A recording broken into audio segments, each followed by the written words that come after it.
तो अभी हम आप उपस्थित हैं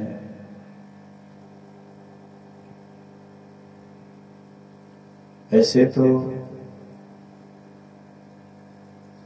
इस बार इस क्षेत्र के लोगों को प्रायः जानकारी दी गई कि इस तरह का कार्यक्रम है। अगले बार जो आयोजन हुआ था तो दूर दूर के लोगों को सूचित किए थे, इस बार इस क्षेत्र के लोगों को सूचित किए, लेकिन लोगों के मन में कुछ अलग ढंग का विचार आजकल आ गया है। बाहरी आडंबर को लोग ज्यादा पसंद करते हैं।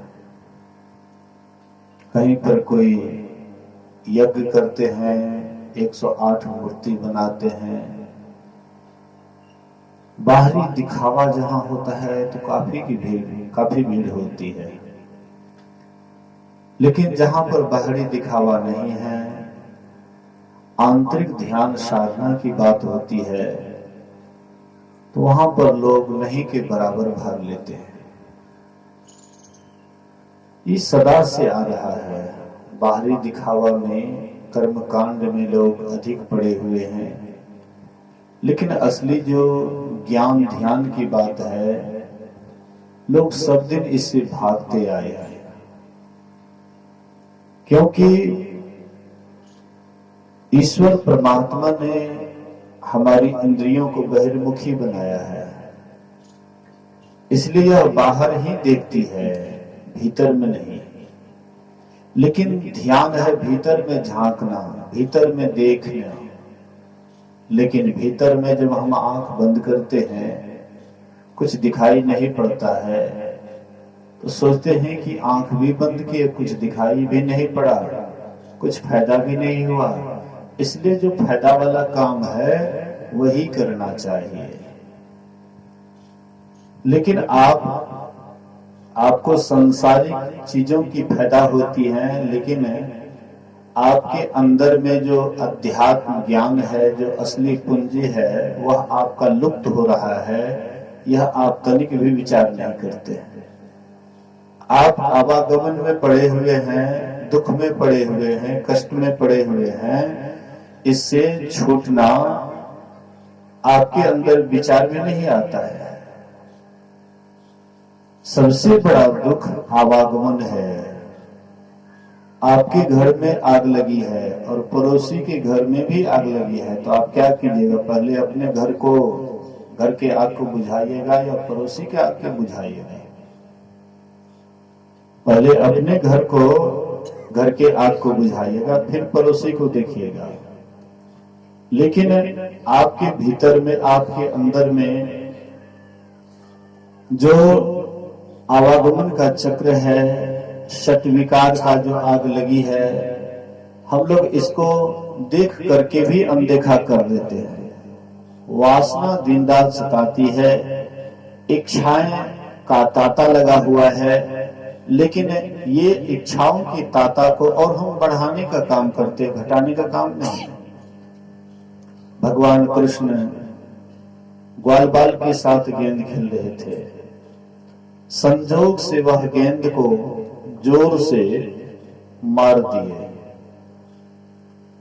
एक मनसुखा नाम का बालक था और वह कहता है कि सबके तरफ तो गेंद देते हैं, लेकिन मेरी तरफ नहीं देते हैं। भगवान कृष्ण कहते, लो मैं तुम्हारी तरफ दे रहा हूं, बढ़िया से संभालो। लेकिन वह गेंद को नहीं संभाल सके, वह सीधा कालियादह में चला जाता है। तो कहते हैं कि तुमने ही गेंद फेंका है, इसलिए तुमको ही निकालना पड़ेगा। भगवान कृष्ण कहते, ठीक है, मैंने फेंका है तो मैं ही निकालूंगा। कदम के वृक्ष पर चढ़ते हैं, जो डाल झुका हुआ था, वह डाल की तरफ जब चलने लग जाते हैं तो सभी ग्वाल बाल कहते, अरे भाई तुम क्या कर रहे हो? तुम हमारे सेनापति हो और तुम अगर चले जाओगे, तुमको कुछ हो जाएगा तो फिर हमारी रक्षा कौन करेंगे? तो भगवान कृष्ण कहते तुम्हारा सेनापति जो मन में ठान लेता है वह काम करके ही छोड़ता है, चाहे परिणाम जो हो। मना करने पर भी नहीं माने और वे चले गए, कालियादह में कूद गए। नीचे गए, वहां पर नागरानी थी, नागराज सो रहे थे। नागरानी कहते हैं बेटा बहुत भोले बच्चे हो, तुम्हारा अच्छा भाग्य है कि अभी नागराज सो रहा है, इसलिए चुपचाप यहां से चले जाओ। भगवान कृष्ण कहते हैं मैं तो गेंद लेने के लिए आया हूं और बिना गेंद लिए तो मैं जा नहीं सकता हूं। बल्कि अरे बालक तू क्यों हट कर रहा है, गेंद के पीछे तुम अपना जान गंवाएगा। भगवान कृष्ण कहते हैं कि तुम मेरे लिए चिंता मत करो, तुम मेरे लिए चिंता मत करो, तुम अपने पति के लिए चिंता करो, क्योंकि मैं उसका काल बन करके आया हूं। नागराज तब तक में जग जाते हैं और कहते कौन है मुझे सोने में बाधा डाल रहा है। कहते हैं पतिदेव क्षमा कर दीजिए, छोटा बच्चा है, बड़ा कोमल है, क्षमा कर दीजिए। बोले कि क्षमा, मेरे शब्दकोश में क्षमा नहीं है, मैं इसको नहीं छोड़ूंगा। भगवान कृष्ण कहते तुझे पता नहीं है, ये तो गेंद का बहाना था, लेकिन मैं तुमको सैंतने के लिए आया, तुमको ठीक करने के लिए आया। तुम्हारे जहर के कारण इस कालियादह में जो भी मवेशी पानी पीता है वह मर जाता है। आकाश में जो इसका वाष्प उड़ता है, उस वाष्प को जिसको गंध लग जाता है वही मर जाता है। इसलिए मैं तुमको सैंतने के लिए आया हूं। बोले कि रुक जाओ, मैं तुम्हें छोड़ूंगा नहीं। भगवान कृष्ण को बांध लेते हैं। भगवान कृष्ण योगेश्वर थे, महायोगेश्वर थे। भगवान कृष्ण योग विद्या जानते थे, महायोगेश्वर थे।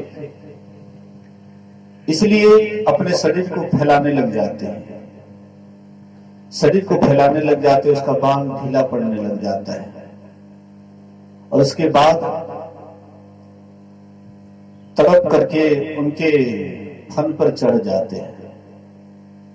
और जो हजारों फन था उसमें जो भी फन ऊपर करता था उसी के ऊपर पैर धर देते थे, जो फन ऊपर करता उसी के ऊपर पैर धर देते थे। इस तरह से वह कालियादह को कालीनाग को वश में किए। कहने का मतलब है ये तो एक कहानी है, रूपक है, लेकिन इसमें रहस्य छिपा है। जैसे हजारों फन था नागराज में, इसी तरह से हमारे अंदर में भी जहरीला मन है और उसमें भी हजारों फन है, हजारों इच्छाएं, लाखों इच्छाएं, जिसको संत तुलसी साहब कहते हैं एक दिल लाखों तमन्ना, उसमें भी ज्यादा हवस, फिर पता क्या क्या है उसको बिठाने के लिए। एक ही दिल है, इसमें लाखों तमन्नाएं हैं, लाखों इच्छाएं हैं, उस पर भी ज्यादा हवस, उस पर भी और ज्यादा इच्छा की तरफ बढ़ता है।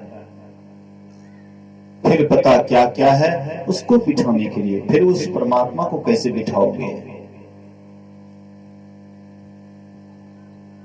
म्यान एक तलवार दो, म्यान एक है और तलवार दो है।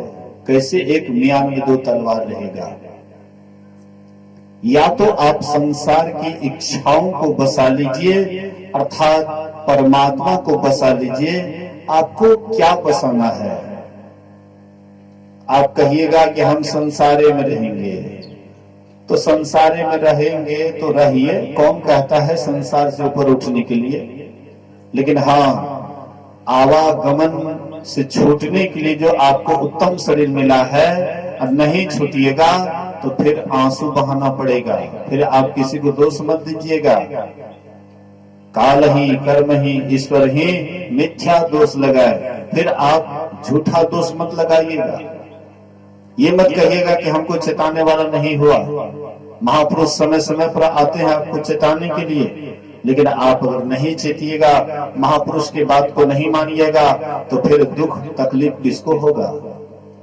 अभी आप युवा अवस्था में हैं, शरीर आपका स्वस्थ है, तो आप किसी के बात को नहीं मानते हैं, लेकिन जब वृद्ध अवस्था में जाएंगे, जब आपको जर्जर अवस्था में जाएंगे, जब आपको तकलीफें होगी, तब उस समय में आंख से आंसू बहाएंगे। ये आंख से आंसू बहाने के बाद कोई पूछने वाला नहीं होगा। इसलिए आप ही इस मन को जिधर ले जाना चाहे उधर ले जा सकते हैं, लेकिन हम आप यह करना नहीं चाहते हैं। इसलिए महापुरुष कहते हैं कि थोड़ा समझिए, बुझिए, एक एक इच्छा की तरफ जाइएगा, इच्छा का तांता लग जाएगा, लेकिन इच्छा कभी भी पूरा नहीं होगा। जब बड़े बड़े का पूरा नहीं हुआ तो हम आपका क्या होगा। रावण भी बहुत इच्छा पाले हुए थे, लेकिन कहाँ हुआ पूरा। हिरण्यकशिपु भी बहुत इच्छा पाले हुए थे, कहाँ हुआ पूरा।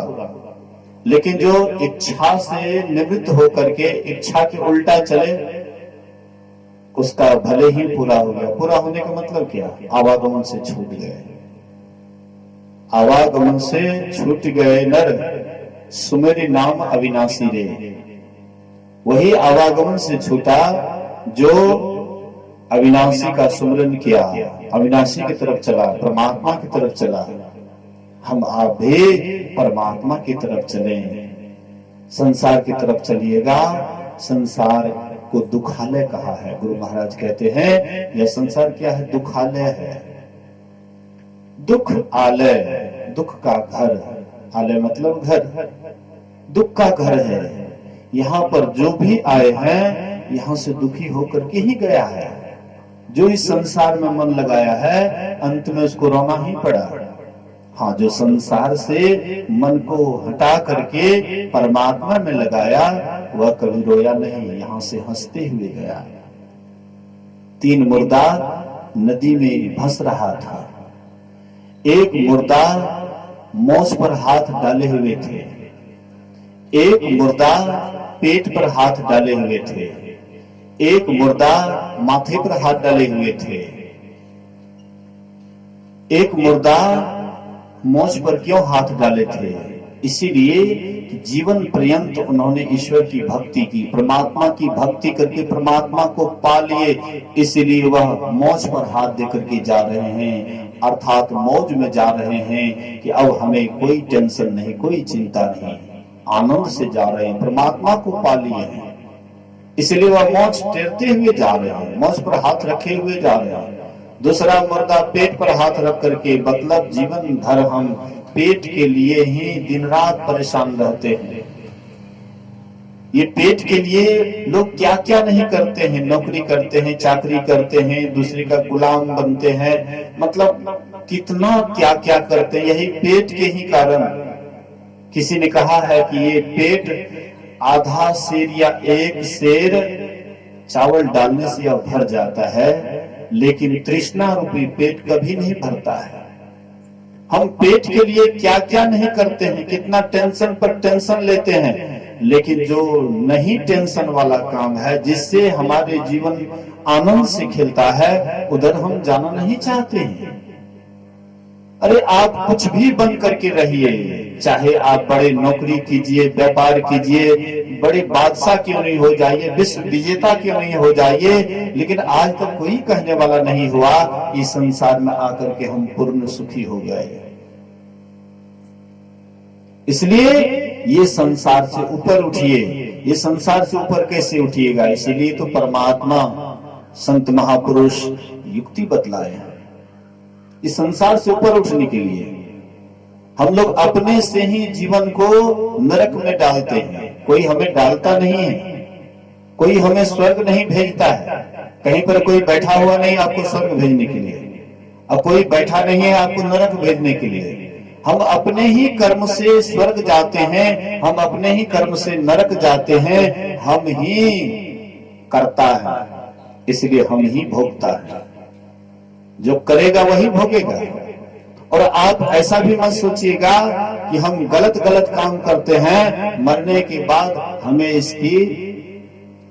हमें इसका परिणाम मिलेगा। इसी जीवन में आपको परिणाम शुरू हो जाता है।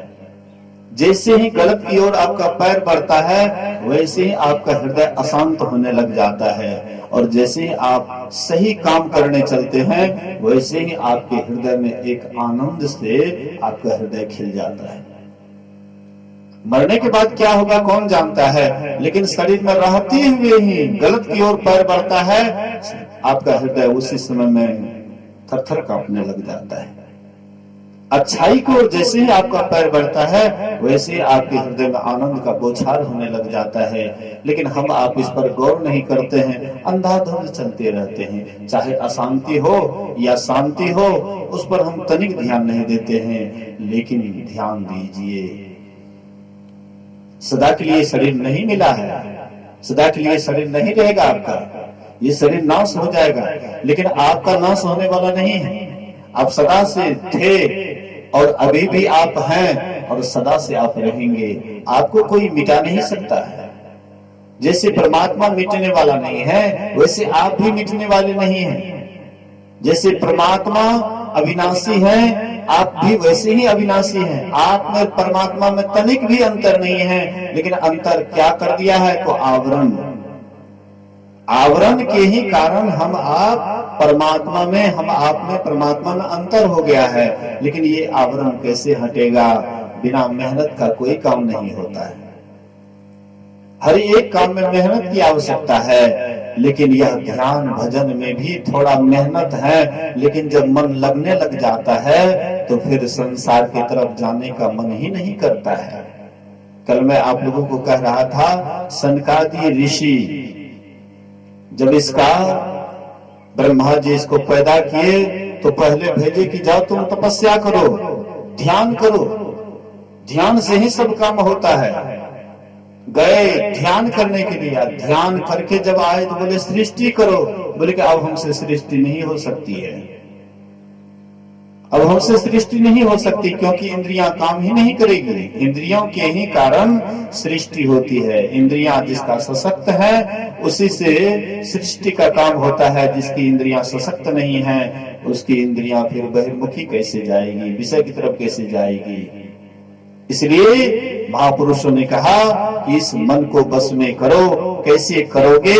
इसके लिए ध्यान है, लेकिन ध्यान से भागिएगा तो कहां भाग के जाइएगा? भागते भागते कहां जाइएगा? बाहर कहीं रास्ता नहीं है भागने का। खूब भाग जाइए, लेकिन अंत में बुढ़ापा में आंख से आंसू बहाना पड़ेगा। बुढ़ापा में अंत में रोना ही पड़ेगा। लेकिन अगर ये भागना छोड़ करके अंदर भागिए, तो शायद आपको आंख से आंसू बहाने का कभी नौबत नहीं आएगा। एक जगह सत्संग हो रहा था, महात्मा जी बैठे हुए थे सत्संग करने के लिए।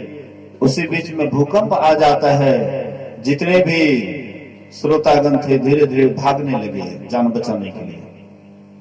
सब भागने लगे, लेकिन महात्मा जी कहीं भागते नहीं हैं, आंख बंद कर लेते। वहीं पर जहां बैठे हुए थे, वहीं पर आंख बंद कर लिए।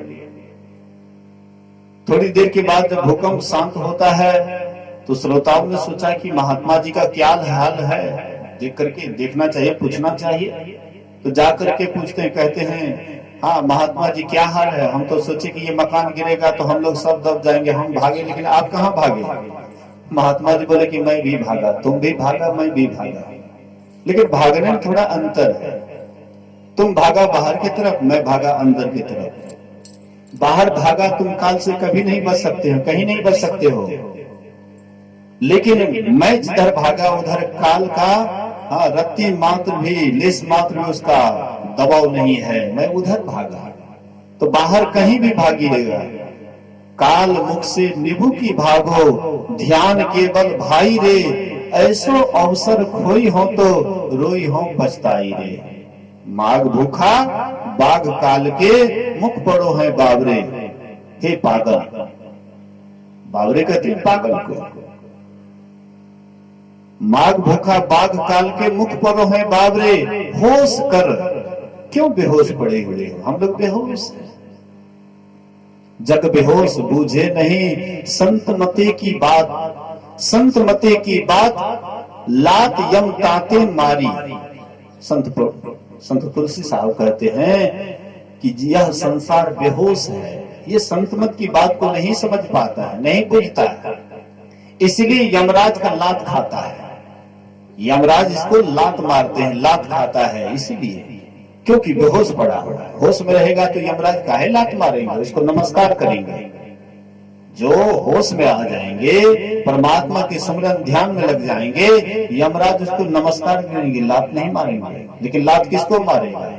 जो जगता नहीं है, जो सोया हुआ है। इसलिए हम आप भी सोए हुए हैं, हम आप भी बेहोश हैं। इसलिए महापुरुषों ने ये बेहोशी से हटाने के लिए, ये बेहोशी तोड़ने के लिए महापुरुषों ने उपदेश किया है। लेकिन हम आप अगर उस पर गौर नहीं करेंगे तो हमारा जीवन फिर वही आंख से आंसू बहाने वाला हो जाएगा। फिर काल को दोष दीजिएगा, हमको समय नहीं मिला साधना करने का, काल ही कर्म ही। हमारे कर्म में नहीं लिखा हुआ था ईश्वर भक्ति। कौन कहता है कि तुम्हारे कर्म में नहीं लिखा हुआ था? तो मनुष्य शरीर तुमको कैसे मिल गया? ईश्वर को दोष लगाते, हमारे ऊपर ईश्वर कृपा नहीं किए। अरे हम चोरी करने जाएंगे तो ईश्वर रोकेगा? हम जाएंगे सत्संग में तो ईश्वर रोकेंगे? हम बाहरी विषयों में दौड़ेंगे तो ईश्वर रोकेंगे? हम ध्यान की ओर जाएंगे, अंदर में धसेंगे तो क्या ईश्वर रोकेंगे? ईश्वर कभी रोकने का काम नहीं करते।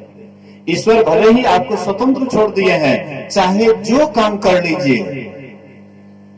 आप झूठे दोष लगा रहे हैं, काल ही कर्म ही ईश्वर हैं, झूठे दोष लगाई, झूठा दोष लगा रहे हैं। इसलिए आप अपने आप को समझिए, अपने लक्ष्य को जानिए। अपने लक्ष्य को नहीं जानिएगा, बेलक्ष्य में जाइएगा तो आपका जीवन और दुखी होते जाएगा, दिनों दिन दुखी हो जाएगा। किसी महात्मा ने कहा कि जैसे बच्चा जब जन्म लेता है तो बिल्कुल आनंद में रहता है, पूरा आनंद में रहता है। बच्चा के पास कोई टेंशन नहीं रहता है, कोई चिंता नहीं रहती है। जैसे ताजा फूल खिला हुआ है वैसे ही बच्चा जो जन्म लेता है तो एकदम खिला हुआ फूल रहता है। लेकिन धीरे धीरे वह फूल को और खिलना चाहिए, और आगे बढ़ना चाहिए, और विशेष होना चाहिए, और सुगंधित होना चाहिए। दिनों दिन सुगंध उसका बढ़ते जाना चाहिए, उसका आनंद बढ़ते जाना चाहिए। लेकिन घटते क्यों जाता है? जैसे जैसे युवापन आता है, विष का जहर जब माथे पर चढ़ता है तो फिर उल्टा पुल्टा कर्म करने लग जाते हैं। बुढ़ापा आने के बाद फिर हम क्यों इतना चिंतित हो जाते हैं, क्यों इतना दुखी हो जाते हैं? बुढ़ापा तो और ज्यादा अनुभव का समय है। संसार में सबसे अनुभव अगर कोई करता है तो बुढ़ापा उम्र में ही करता है। इस समय में तो और आनंदित होना चाहिए, लेकिन इतना और क्यों मुरझाए हुए हैं? महापुरुष कहते हैं सही में हम आप जीने की सही कला नहीं जानते हैं, इसलिए बुढ़ापा आने के बाद मुरझा जाते हैं। नहीं नहीं, बुढ़ापा तो और आनंद से खिलने का चीज है। क्या आपने गुरु महाराज को देखा? क्या आपने कबीर साहब को देखा? नानक साहब को देखा? अरे भैया, जो भी आए अंदर में धसे, परमात्मा को पाए। जैसे जैसे उसका बुढ़ापा आया उसका और आनंद बढ़ते गया, बढ़ते गया, बढ़ते गया। इतना बढ़ा एक दिन परमात्मा में जाकर के मिल गया, आनंद से खिल गया। इधर कहीं आनंद है? संसार में कहीं नहीं है। इसलिए चलिए, कहाँ चलिएगा? बाहर में? बाहर कहीं भी जाइएगा, हर जगह आपको दुख ही दुख मिलेंगे। अगर आपको आनंद मिलेंगे तो यह भीतर में है। हम स्वयं आनंद के खजाने हैं। कोई हमको आनंद देगा तब हम आनंदित होंगे, ऐसी बात नहीं। हमारे अंदर में आनंद का खजाना है, लेकिन वह खजाना को हम भूल गए हैं। वह खजाना को हम भूल गए, इसी कारण से हम दुखी हैं। इसलिए उस खजाना को याद कीजिए, अपने अंदर में तलाश कीजिए कि हम इतने बड़े बादशाह हैं कि बड़े बड़े बादशाह भी हमारे सामने फेल है। सिकंदर बादशाह भी एक साधारण महात्मा जो टोपी पहना हुआ था, उसके सामने उसका सब संपत्ति फेल हो गया। दंडन ऋषि के पास आए ना, उसका सारा ज्ञान फेल हो गया। आखिर वह कोपिन वाले के पास कौन ऐसा अनमोल ज्ञान था कि सिकंदर बादशाह विश्व विजेता भी उसके सामने फेल हो गया? क्यों? ये बाहर का आनंद नहीं है। बाहर में आप कितना ही कुछ कमा लीजिए, कभी भी आप शांत नहीं हो सकते हैं। दिन रात अशांति बढ़ेगी।